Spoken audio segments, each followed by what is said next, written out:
Bonjour à tous, bienvenue sur Sensation. Je reçois aujourd'hui Marie Auchard, membre d'Amnesty International Rouen. Bonjour. Bonjour. Donc le 25 novembre, c'est la journée internationale pour l'élimination de la violence à l'égard des femmes.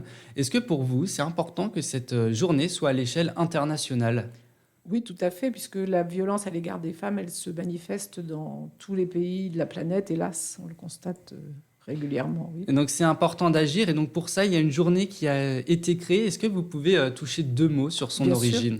Donc la journée est à l'initiative en décembre 1999 de l'ONU. Et pourquoi cette date justement du 25 novembre? On peut se poser la question. En fait, c'est une date qui rappelle le 25 novembre 1960, donc 40 ans avant, l'assassinat de trois sœurs d'une famille en République dominicaine, donc les sœurs Mirabal, comme on les appelle aussi les sœurs Mariposas. En espagnol, c'est les papillons. Donc ces sœurs Patria, Minerva et Maria Teresa ont été victimes de la répression du dictateur de l'époque, donc Rafael Trujillo. Et ces sœurs faisaient partie d'une famille d'opposants à ce dictateur. Et elles ont été assassinées à la suite. Elles étaient allées rendre visite à leurs maris respectifs qui étaient en prison. Et en revenant de cette visite, elles ont été victimes d'un attentat. Elles ont été assassinées toutes les trois et jetées dans un précipice. On les a retrouvées après. Donc ça se passait en 1960. Et l'ONU a choisi de prendre cette date, symbole de la répression à l'égard des femmes et des femmes engagées dans des combats et dans des combats politiques. Donc nous avons c'est un peu un hasard, mais cette année, donc à Amnesty International, nous mettons en avant et nous mobilisons tout le monde sur la question de trois femmes au Zimbabwe. Trois femmes qui ont aussi subi une répression violente et qui ont été agressées sexuellement par les forces de police. Ces trois femmes, donc Johanna Mamombe, Netsai Marova et Cecilia Chimbiri, ont été à la tête de manifestations contre des manifestations critiques à l'égard du pouvoir de Zimbabwe pendant la pandémie. Donc des manifestations qui remettaient en cause l'absence de politique à l'égard des pauvres pendant cette pandémie, pendant le confinement. Elles ont été arrêtées, torturées, agressées sexuellement. Donc pour nous, ça représente à la fois la répression à l'égard du droit de manifester, qui est une de nos campagnes actuellement mondiales, et répression à l'égard des femmes, et le côté sexuel, bien sûr, qui aggrave la situation. Et donc Amnesty International, elle met en avant trois femmes. Oui. Quel est le message à faire passer derrière? C'est-à-dire qu'en fait, il y a une répression dans les pays qui ne tolèrent pas la contestation, qui est générale, et il y a aussi un côté spécifique à l'égard des femmes qui sont en but à vraiment à une... Enfin, il n'y a pas qu'elles, les hommes aussi peuvent subir des agressions sexuelles de la part... Enfin, quand il y a une torture. Mais disons que cette violence à l'égard du corps des femmes, elle est assez généralisée quand il y a une situation ou de guerre ou de répression politique, disons.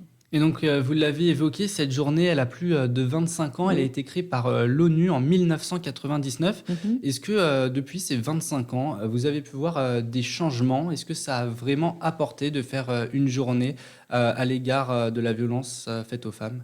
Je pense, avec un peu de recul, qu'il y a une prise de conscience, qu'il y a aussi des législations dans les pays qui progressent. C'est le cas en France aussi, à l'égard de la réception des plaintes des femmes soit harcelées sexuellement sur leur lieu de travail, soit victimes de viols ou de violences conjugales.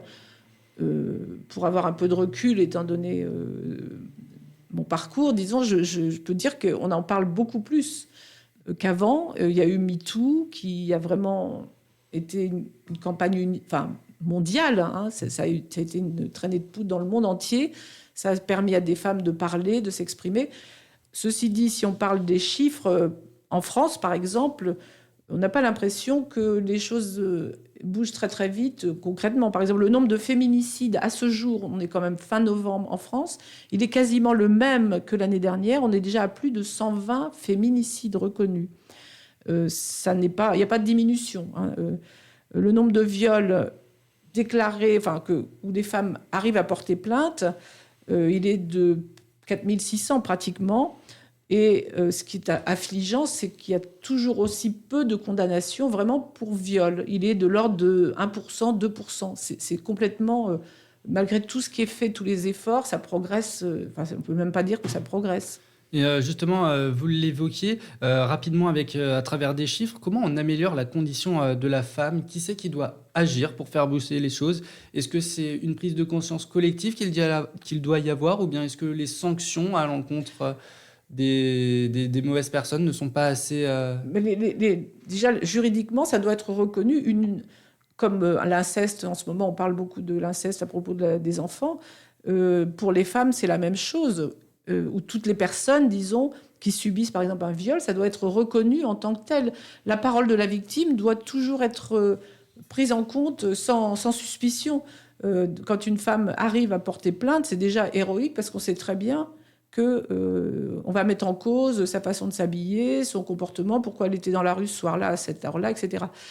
On peut dire que ce qui va vraiment faire bouger les choses, ce qui fait bouger les choses, c'est lorsque l'appareil judiciaire, répressif ou la police fait son travail d'écoute, d'acceptation des plaintes, déjà de ne pas refuser les plaintes, les mains courantes, et puis quand les victimes ont peur, de les protéger. Ça se met en place progressivement, si on parle de la France, les téléphones d'urgence, le fait d'interdire aux agresseurs de s'approcher, que les femmes soient protégées avec ce système de téléphone où il suffit d'appuyer sur un bouton pour alerter la police, mais il faut aussi qu'après, il y ait du répondant. Donc c'est tout l'appareil répressif vis-à-vis des criminels, parce que le viol est un crime, ou vis-à-vis des agresseurs, qui doit être renforcé. Il doit y avoir de la formation, ça commence à se faire, de la police, de la gendarmerie, dans l'appareil judiciaire, des procureurs spécialement chargés de ça.